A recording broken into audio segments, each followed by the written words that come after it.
Hey, true believers, Englentine here with the third episode of Never Read a Comic Book Channel's YouTube comments. I like doing this. I'm trying to figure out a way to cut it down so it's not 40 minutes long and still get enough of your comments in, but yeah, I still like doing this. It'll be fun. I'm not going to be adding my avatar to it. I'm just going to be showing the comments and mentioning them and replying to them. That's going to be different than the last couple of weeks. Like I said, I'm trying to find a way to cut down on time here because I love doing this. It's a great way to find out who are the cool kids and who are the nuts. And I wish I was kidding. Alrighty, so yeah, let's get this party started. Alright, so first up, we got to start off with last week's Never Read a Comic Book Channel's YouTube comments. And that's basically this, so not a lot of description for the video needed. Alright, starting off with Lewis3G. How you doing there, guys? Okay, so it says, whoa, I have to rewatch Star Wars films because I certainly missed the part where White Lando shows up. Yeah, that's in response to the very last comment, by the way, and I said there, I'm going to save this one. I want you guys to go for it and attack this comment. And it just shows who made it to the end of the last video where somebody actually said Lando Calrissian was white. A new disguise out saying, miss your live stream. So do I. Thank you very much. Chris McWilliams asking, was that a typing error? And they meant to say Lando was not only not white, but useful? I don't know. In fact, Eric Breen, yes, Jacqueline Ogery is the girl from Ipanema. Alrighty, no live streams for 3 months. Did you badmouth Marvel again? I constantly badmouth Marvel, but then again, I give them praise when they deserve it. So, 6 of 1? I don't know. What I do know now is that I will never, ever again show any anime ever on my channel.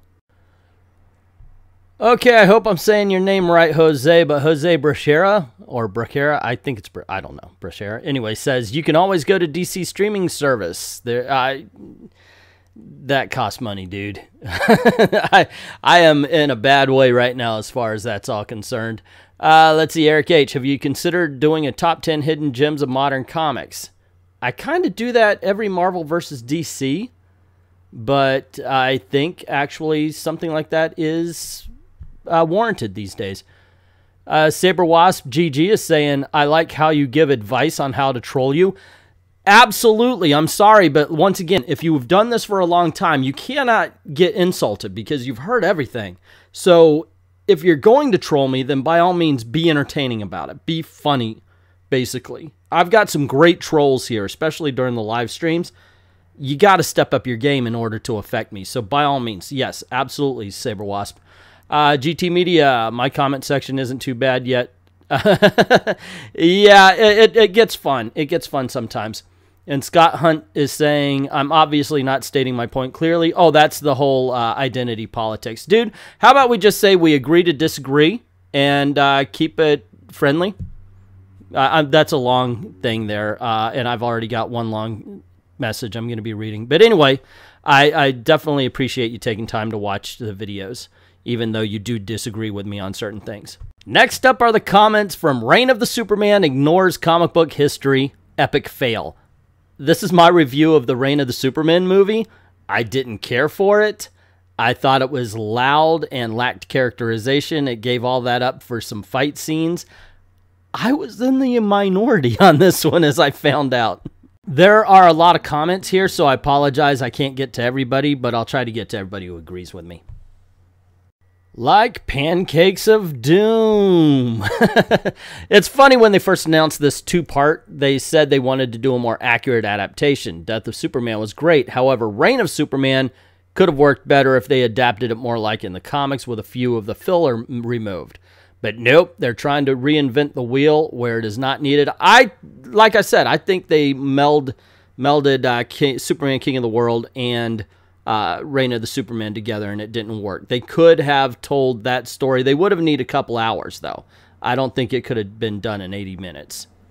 Super Ears, who did not agree with me, says, I'm not sure how people watch the same movie and walk away with different interpretations. The human mind is such an incredible thing. I thought it was an awesome sequel. It resolved threads that were laid in Death of Superman. I think if you view the movie as a continuation, I believe you would see the full arc of certain characters like Steel and Hank Superman as the middle of the movie of a trilogy. I think it bridges the gap just fine. Now, I've always said this should be done as a trilogy with Funeral for a Friend in the middle to give you more emotional weight, but that's just me. I did, however, watch it as a continuation. I actually watched Death of Superman right before I watched Reign. Let's see.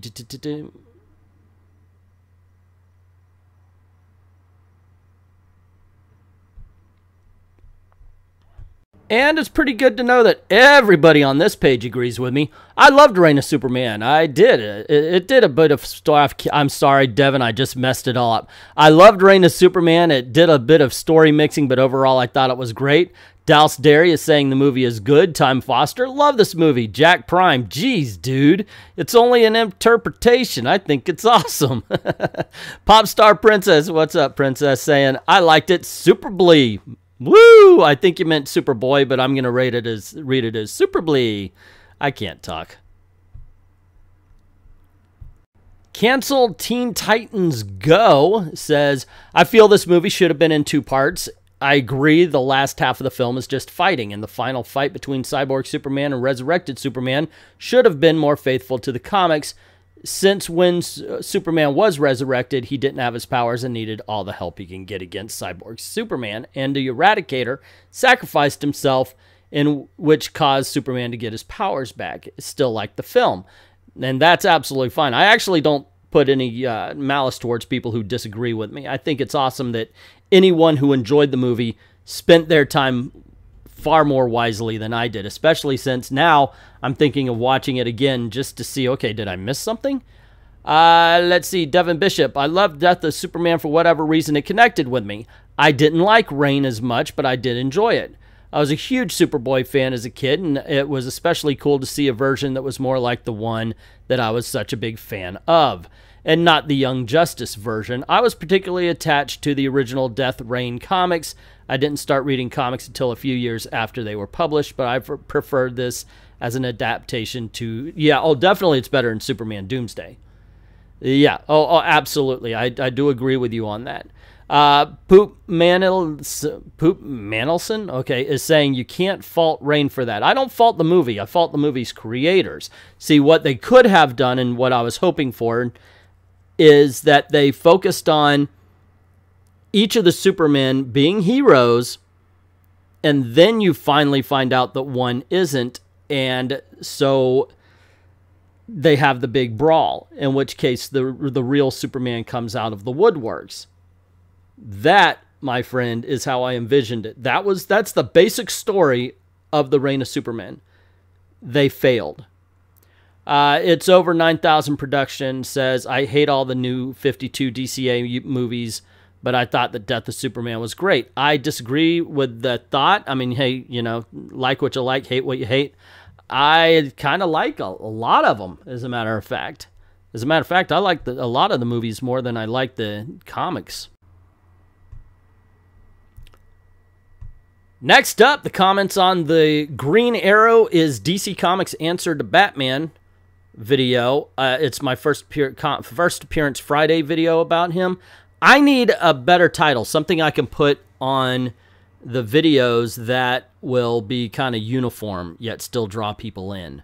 Because First Appearance Friday kind of just says it's going to be on Friday. Starting off with the main man, Fragminion, who has to say, guns don't solve problems, arrows solve problems, especially green arrows. Dig it. Edward Brewer, I'm liking the First Appearance Fridays. Keep them coming. I will. I have a couple lined up, and one of them I'm thinking of doing Static. What do y'all think about Static's first appearance?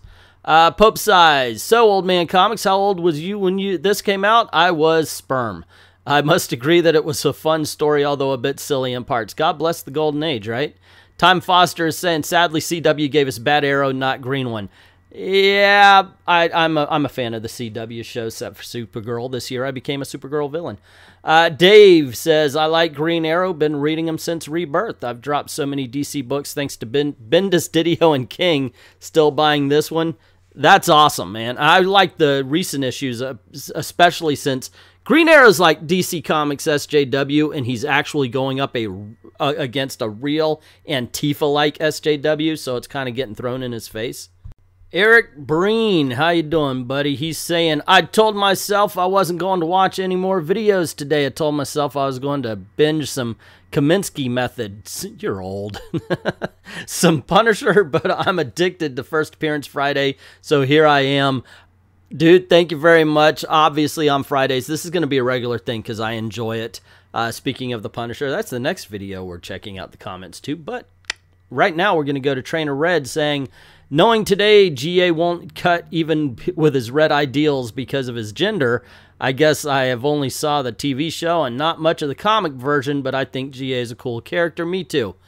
And I like both the TV and this one. And Jason Mick saying, yep, I'm a fan of Green Arrow. Me too, bub. Me too. Next up, we have Every Killer Has a First Victim, the Punisher's first comic book appearance. Now, this did so poorly that I almost deleted it. I was so surprised that nobody wanted to watch the Punisher's first appearance, especially right before and during the weekend of the Punisher season 2 being released on Netflix. So, now that I cried enough about it, let's move on. Just Some Guy. Hey, guy, how you doing? Saying, I think you're the first person to ever read that comic aloud. I think so, too, judging by the way the dialogue played out. Fragminion saying, wait, was this the Punisher or the pun issue? That was bad, Frag. That was really bad. I think I prefer the pun. That would be the verbal trippage of the narrator. Eric Breen, damn, I'd never noticed how whiny Peter's inner monologue could get. I got this book so long ago that I had a choice between a $2 and $5 copy. I'm cheap. I went with a $2 one. I've done that many times with this book as well.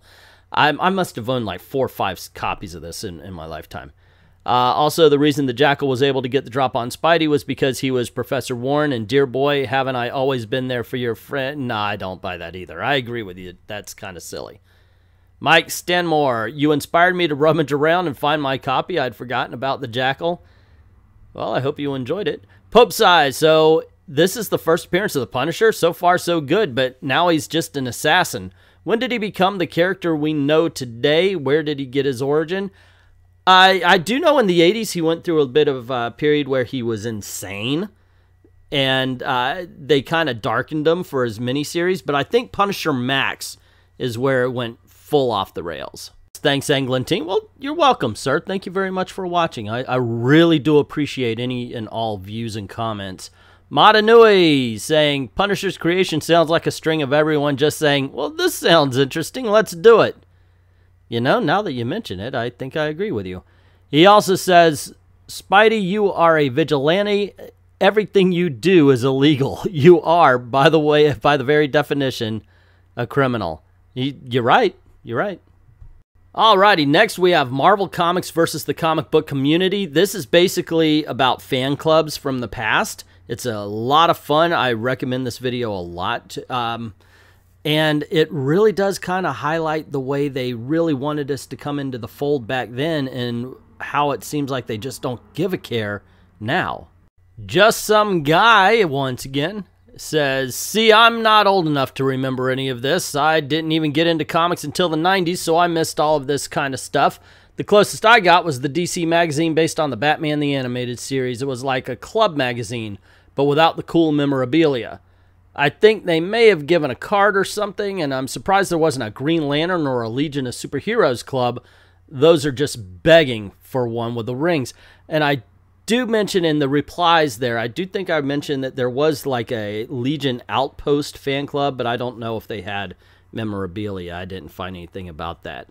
Let's see, Bob Reed saying, back when comics were fun. Yep. $6 Man.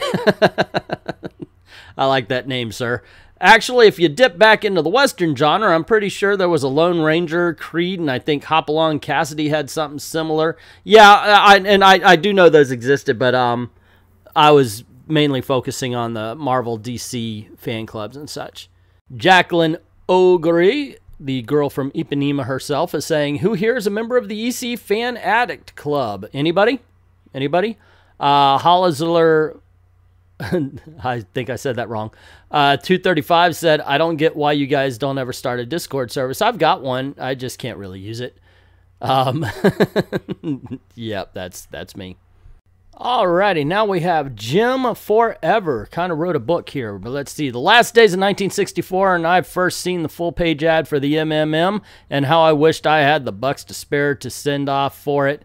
Those were very tough times for our family. I'd get my books either 3 for a dime at the swap shop or with the cut-off titles from the Ben Franklin store. Was lucky enough 18 years down the line to score some on an MMM card when a pile of coverless was cashed in at the comic shop. Got a Marvel Mania card in 71 and was a member of FOOM. My name is in issue 3 for sending a character to their contest, and had a published drawing in it done before my eyes by a bud for that issue. Not shown in this video. Yeah, that Marvel is long gone. To add a bit more, most comic scanners fail to also include the bullpen and letters page, so when one reads the scanned stuff, they are missing out on a lot. Stan Lee wrote most of it, not all, of the IP comments up to the end of 1965, and still wrote most of it, if not all, the FF Thor and Spidey IP comments. And they were funny comments. The bullpen pages made you feel that you mattered. You were part of the gang, that your input counted. In a way, the Marvel that came out of the bankruptcy of the late 90s wasn't the same Marvel. I like the fact that you kind of nail it as a late 90s thing and not a modern SJW thing, which a lot of people, including myself, have done. Jose Brasco. I said it wrong again. Jose Bracero, you got to tell me how to pronounce this. I'm a card-carrying Avengers, for real. Marvel had this contest where they pick out people and their picture was placed in the Avengers comics. 2-page spread with over 100 post pictures, and I was in it. More than enough to make a kid freak out. I'm sure there are others who entered this and got their picture in the comic too. I didn't think it was real, but it happened. I did Merry March Marvel Society. Foom never heard for those. Let not show our age here. Dude, I'm 48. That's just the way it is. I can't stop it. I consider myself a kid still. That is true. Yeah, the brain is definitely not as old as the body. All right, last page. Then we're going to move on to the next one. Eric Breen says, even I'm not old enough to have belonged to the Merry Marvel Marching Society. But if I had been into comics instead of baseball cards when I was 8, I absolutely would have been a member of FOOM. Beside, at that age, girls had cooties, right? No, I was actually a Mac at 5, so what am I going to say about that? Pope Size is saying, I've got a feeling of deja vu. You uploaded this before. Now I want to stand a little straighter, walk a little prouder, be an innovator, laugh a little louder. Yeah, this is really good. By the way, if you guys don't know and haven't made it to the end of that video, I have both songs to the Merry Marvel Marching Society and then the one about the superheroes, which I swear to God, they call Namor erotic in that song. He's aquatic, he's erotic, superhero. I swear, you got to listen to it. It's really cool. Tyler saying, I love this so much, goes to show how unbelievably abusive modern Marvel is. I absolutely agree with that. Matt Naveen, great stuff as always. Keep up the great work. I will, sir, and thank you very much for watching. Ken Booker saying, nice, love the old stuff. Me too, dude, me too. And Man of Action saying, back in the day, there were comic book clubs in local stores. They were unofficial, but comic stores were a sense of community. Yes, sir. I do agree with you as well on that. Lois and Clark are the worst parents in comic book history. Brian Michael Bendis sucks. I could just call this Brian Michael Bendis sucks. It'd probably get a lot more views. But this is my review of Superman #7. I didn't plan on doing a review, and then I read it, and I was like, oh, hell no, I have to talk about this. And so did you guys. So let's see a few of the comments. Dalton Mortimer, the Authenticator, is saying, I haven't seen you this broken since Secret Empire. Oh, dear. Yeah, Brian Michael Bendis sucks. Yeah. Bag Silk Dangle is saying, you must be a masochist to continue reading Lex Luthor Bendis' take on Superman. I do it for the channel, brother. I do it for the channel and the viewers. Eric Breen, Brian Michael Bendis is one of the main reasons I went from 20 DC titles a month to 0. There you go. I understand you're spending it on back issues, as you say right here. And you know what? For the price of a comic, you can get a modern-day comic. You can get a Bronze Age comic. And you know that's going to be valuable. Ashon Comics is saying, there are people who like Bendis on Superman, and for the love of God, I can't understand why. This book is trash. It doesn't get any characters right, and it fundamentally destroys John Kent for no reason. There's nothing in the now 19 Superman comics Bendis has given us that required him to send Lois and John into space and then have them come back ruined. I also did a review on my channel. I too called Lois and Clark the worst parents. Great minds think alike, it seems. Sometimes they do. Please check it out if you have time. So, ladies and gentlemen, if you have not checked out Ashon Comics, go right on over. See if they're your cup of tea. Maybe you'll find a new and cool comic book channel to check out. Alrighty, I wanted to stop on this page for Doom 2814. I like how he says, it's funny because a space adventure story with John, Clark, Lois, and Jor-El would have been an interesting story that could have further explored the family dynamic, but nope, we get Bendis nonsense. You know, right there, you just pitched a better storyline than what we're getting. It just kills me that professionals can't think like that. Frag Minion says, you know, once upon a time I would have bought any book that even had my favorite character even on one panel. Bendis has broke me of that now. Thanks, Bendis. And damn it, that black around his mouth is not a mustache. And finally, we have this week's top 10 comic books sold to readers, called When Customers Buy Comics, They Buy Marvel. The reason why I don't title it Top 10 Comics Sold to Readers is because I found out that Top 10 generally drives people away. Wow, I'm actually surprised this wasn't on the Superman number 7. This was in this one. And David Presley here goes off on Bendis, man. Seriously. Talking about Iceman and how Brian Michael Bendis changed him gay, and as bad as that was, I think Sanaa Grace did worse things to Iceman. And then, of course, just being very angry at the fact that Didio gave Brian Michael Bendis this much power. I really recommend you guys go check this out. It is in the comment section for the top 10 comics sold to readers there. So, yeah, unfortunately, dude, it's very long. Although I did want to talk about it because you did take your time to write it, and I wanted to show respect for it. I did, however, read everything, and I tend to agree with you on all counts. Dalton Mortimer, the Authenticator, says, Englentine brings up Disney/theme park somewhere other than his theme park channel. Mad about the mouse. Everybody subscribe. Links in the description below. To your drinks, ladies and gentlemen.